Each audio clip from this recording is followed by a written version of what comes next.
Hey there, guys. Chop It On here, and I apologize in advance for my voice. I've either got summer allergies or I'm getting over COVID or whatever the hell is going on. Who knows? Don't care. It's not affecting me that much. Anywho, I just want to hope everybody's summer's going good. Hopefully, you're getting geared up for football. Hopefully, you're taking advantage of the VIP pricing, things that you're seeing out there on Twitter.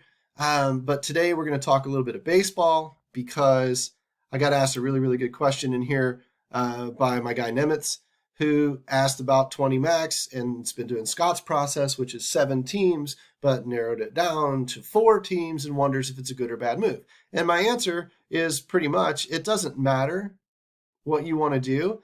The fewer teams you use, the more you become boom or bust. But the more teams you use, the more you're creating dead money lineups and you're hedging against your own confidence, maybe. Because if you hit on those, and the bottom line is this last sentence here. If we knew what the nut stack was each night, why would we ever include a second team? We wouldn't, right? Because we know what we know. Well, I would say get good at using as few teams as possible in your stacking options, right? Like if you can cut it down from 12 teams to 10, do that. Remove 2 of them. If you can cut it down to 5 teams, do that. Because obviously, if you could cut it down to 1 team, you would have no use for any of the others, right? That's just kind of common sense. So, again, it's boom or bust because if you cut down to 1 team and you're right, you're going to have a really good night. If you're wrong, you're going to have a really bad night. There is no in between.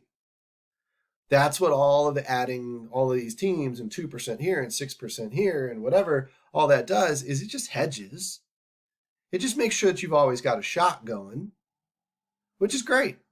But as you increase your skill, you probably can narrow down the options a little bit. Like, let's look at tonight here really quick. LA, do they really have much of a chance to nut the slate? It's baseball. Of course they have a chance. But do they really have much of a chance? What about Detroit? Do they have much of a chance? Probably not. I'd probably eliminate those 2 right off the hop. Right? Seattle, mediocre offense. Rays, mediocre offense right now. Toronto, mediocre offense right now. I could probably just go bang, bang, bang. 1, 2, 3, 4, 5 teams left. Done. These are teams that are hitting home runs or are on a streak or are good, whatever, top to bottom, blah, blah, blah, blah, blah. Those are the teams I want to bank on. Those are the teams I want to gamble on. I don't want to gamble on damn Detroit. No offense to Detroit Tigers fans. It's an anemic offense. Yes, they can score 20 runs. But what are the odds that that happens tonight? Not good, right? So there's one way to go about it. I don't really tend to uncheck teams only because I do like one-offs. And if I uncheck the team, it takes everybody out of the player pool. I control it through my stacking, which I'll show you how to set up tonight's slate. Hell, we haven't done this for a while. Why not? I'm going to look at the leverage stacks, though, to get an idea of where the chalk might be, because here's my favorite thing to do. Right or wrong, smart or stupid. Here's my favorite thing to do. I sort by ownership, and I eliminate the chalk. Goodbye. It's baseball. It's random. If everybody's on New York tonight, I'm not going to be. That's like it's like my one move, That's my walk into the bar and say, "Hey baby, what's your sign?" Does it work all the time? No. But it works often enough. And it gives me leverage because if I'm the only one in the bar using, "Hey baby, what's your sign?" Nobody else is using that shit anymore. I'm different. I stand out. Some chicks are into that. Okay? Same concept here. I take New York out and I use the next few guys. 1, 2, 3, 4, 5. Looks like I'm on Baltimore, Tampa, Toronto, Philly, and St. Louis. Done. The research for today, over. Doesn't need to be. These tools make things so easy for us. I'm on the chalk with everybody else, but I'm off the major chalk. I call this flying slightly under the radar. That's where I live, man. I'm a chalk eater by nature. I love the chalk. I believe that everybody is generally right most of the time. My problem is if I'm with everybody else, I ain't got no leverage. So the way I get leverage is to just get just underneath you and hope you're wrong. That's it. That's all this is. Game theory, whatever you want to call it. That's it. That's all it is. Just slightly under the radar. So if those are my 5 teams, Baltimore, Tampa, Toronto, Philly, and St. Louis, well, I might want to include Arizona. Arizona's been pretty damn good lately, right? Who would I knock out on this list? Well, probably Tampa or Toronto. So let's go back into the domination station and let's set up our stacks, right? I mean, if we're playing on Fanduel, we're 100% 4x3. That's the end of that. All the other formations for tournaments, they just don't work that well. You can use a 4x4, but you better not really be using anything else. There are times when you might, but this isn't one of those. You're trying to win a large field GPP, right? Here's what we're going to do. We're going to cut out all the teams we don't want. We said St. Louis, we said New York, we said maybe Toronto, maybe not. We said Baltimore, and we said Arizona, and probably Philly. Boom, there's your 5 teams. You know, if you didn't want to use Philly because they weren't on that leverage stacks, that's fine. You want to use Tampa or Toronto. St. Louis's pitching can blow up from time to time. Let's use Tampa. Fine. But hey, Chop, who's better tonight, Tampa or Toronto? I don't freaking know. I don't freaking care. I'm going to pick one and go with it. Don't spend your time worrying about shit you can't control and you can't predict. Just get in the general ballpark. See what we did? We threw a big shotgun over the power teams on the slate. Now, if you want to include Toronto and then get rid of New York, like I said, done. There's 5 teams right there. If you want to get rid of Toronto and include Philly, or get rid of Tampa and include Philly, fine. Whatever. That doesn't matter. That fringe stuff doesn't matter. That's where you open it up to customize for yourself. Okay? But now here, let's do this. We're confident that these 5 teams are going to produce the nut lineup, right? Except for maybe New York. There's a little danger in fading the chalk. Then why wouldn't we put, say, 25% max on any of these teams, okay? So I'm going to get 4 teams out of these 5, right? 25%, 25%, 25%, 20 at max, right? I'm going to get at least 4 teams. I might get all 5. I mean, I could make them evenly distributed at 20% each. I could also go in here and say, man, I really like St. Louis tonight. Man, I really don't think Tampa has much of it. I could play with whatever the hell I want to play with, right? Or I can just use it kind of across the board with a blanket number too. That's all up to you, okay? That's the deviation on the fringe that you don't need to spend too much time worrying about. Just pick something and go with it. But go with it repeatedly. Don't change it from day to day to day. I mean, you want to be able to track your results and see if something works. And again, the only way to track your results and see if something works is to write it freaking down and keep a notebook for weeks and weeks and weeks. Otherwise, you're still guessing because you don't remember what you did 8 days ago. I don't remember what I had for dinner 3 days ago, right? So write it down, track it for real. Like if you're serious about this game, track it for real. Now, all I have to do is I have to go over here and mirror stack 1. Once I did that, zoop, zoop, all these numbers they duplicate. I want to add New York, though. And I want to add a good bit of New York, right? Like I might even put a minimum of 25% on it. That's my hedge.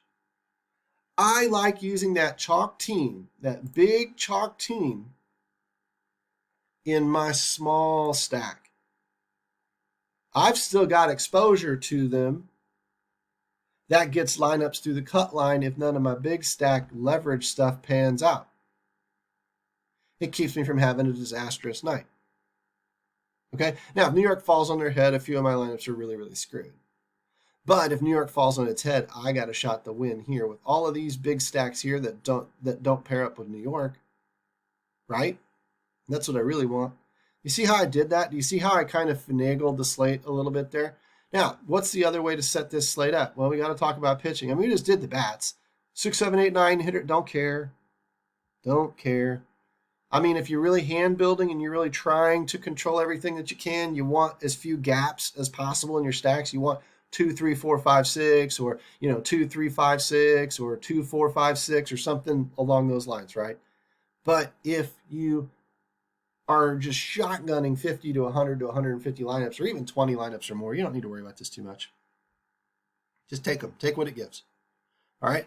But we do want to look at the pitching, and here's the easiest way to do pitching. You just sort by pitching, sort by ownership, uncheck everybody, check back the top 3 or 4 guys, right? See where the big break is. Everybody's about 15 to 20% owned, and then all of a sudden there's a 10, and there's a whole bunch of others. So if you wanted to include Jordan Montgomery, go ahead, be my guest, but I don't think he has much of a chance to nut the slate. What I do know is that the top 4 pitchers are all favorable, top 5 are all favored. They're all fairly, inexpensive, and they're all projected for around 30 points, except for Jordan Montgomery. Generally speaking, 30-point pitchers nut the slate. Favored pitchers nut the slate. If you've got those 2 things, you've got the nut pitcher in that group. So why would I include Tyler Anderson? What a waste. Will he surprise me sometimes? Sure. You know what else surprises me sometimes? Thunder. It doesn't happen often. But when it does happen, it shocks the hell out of me. Right? Nestor Cortez is probably our guy based on the projection here. If you don't like him, uncheck him or put a cap on him or whatever you want to do. That's you deviating, and that's okay. You do whatever you want to do. I'm just telling you, I roll straight off with the projections, and I take these top 3 or 4 guys wherever, generally about 15 to 20% ownership and higher, I include. And if not, I don't. If it's under that, I don't think you have much of a chance. If you've got 30 points-ish and you're favored, I want you in my possibilities. That's it. That's all the research I need to do. Again, our tools and projections, especially ownership projections, have made this easy for you to build very competitive lineups very, very quickly. Probably the best value we offer here at DFS Army. Okay? I'm done. I make, say, 25 lineups tonight. Let it eat. I don't worry about randomness anymore. I don't worry about any of these fine-tuned controls. This is all fancy play syndrome. Optimal tournament mode, don't care because I'm using one unique player and all of my shit's going to look alike. Why? Because if I hit on something, I want to hit on something really close to it with my other lineups too. I've become a little tighter player. I used to be more spread out, more risk averse, more fear-based. Oh no, I can't afford to lose tonight. So I would create probably 20 to 30% of my lineups with just crap, dead money, low chance, lightning strike, lottery ticket lineups. I'm over that. I would rather take those 20 or 30 lineups and make them like something that I think has a chance tonight and double down on the chances that I'm taking. Because when I'm right, which happens often enough, I have a really, really good night now instead of all that other bullshit holding me back. Right? Now it's all firing on all cylinders too. So when I look back here and I see that, it likes Brian Wu. Who knew? No pun intended. But where is he? Brian Wu. Okay, look at that. It liked him. Interesting. That gives me leverage. Strong favorite, 30 point, like it. Hey, okay. And he's not the chalk. Bonus. That's how I feel about pitching chalk. Bonus. I'm off the chalk. I didn't mean to be, but I am. Now I look at my teams. And New York is up there. Arizona, Toronto, Tampa. Good. My stacks. Arizona's up. No big stacks of New York. New York's all down here. Damn near 50% of my small stack is New York. So I'm exposed to the chalk. But I do have a handful of combinations that are going to carry no New York and then no New York. So about 50% of my lineups here are also off the chalk, right? I like that number. That's fine. Go back here, look a little bit. Arizona, New York, Arizona, New York. Scroll down more. Toronto, Arizona. There's a wave of Toronto, Arizona. St. Louis, New York. St. Louis, New York. Let's see. Toronto, Tampa. I mean, you can look at the combinations and do the same thing. Arizona, New York, Arizona, Toronto. You got, 5, 6 teams of all of these going on, right? Baltimore, St. Louis, Tampa, Toronto, Arizona, Toronto. I mean, you're rooting for some Toronto. If you don't like Toronto, go remove them. But my point is very, very simple. Do what you know works. Narrow it down as tightly as you confidently can, and that takes practice. and then run it out there. Do we need 7 teams because Scott's system said so? No. Can we do 5? Yeah. Can we do 4? Yeah. Can we do 3? Yes. Just understand that when you are removing teams and you're getting tighter and tighter and tighter and tighter in your configuration, you're getting more and more and more boom or bust. You're going to have a good night or a bad night. If you can live with that, great. If you can't, expand. Add some of those other teams back in because you are not skilled enough yet to run on that tight of a configuration yet, and so you expand it back out. You find your own sweet spot through trial and error, and the way you find it is to write it down. Track it.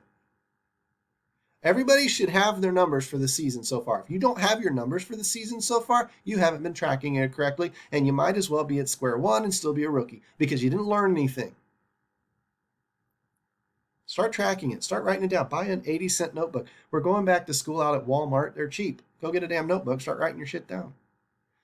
And if you have other questions and other strategy questions, you get your butt in here at dfsarmy.com. You start asking me questions. It's my job to help you build better lineups. Hopefully you like that. Hopefully you use the coupon code VIP2024 and you get in here for whatever the hell the discount is, $20 a month off. It's a pretty damn good discount. And you find us. Anyway, I'm going to go. I'm going to take off. I'm going to go probably take some freaking sinus meds or some shit and get this COVID under control. I'm calling it COVID. Why not? Battle cry. Battle scars. And hopefully we see you all on the other side. Take care, everybody. Hope you enjoyed this. If you did, give me a like, give me a subscribe, whatever the case may be. And I will see you when I see you.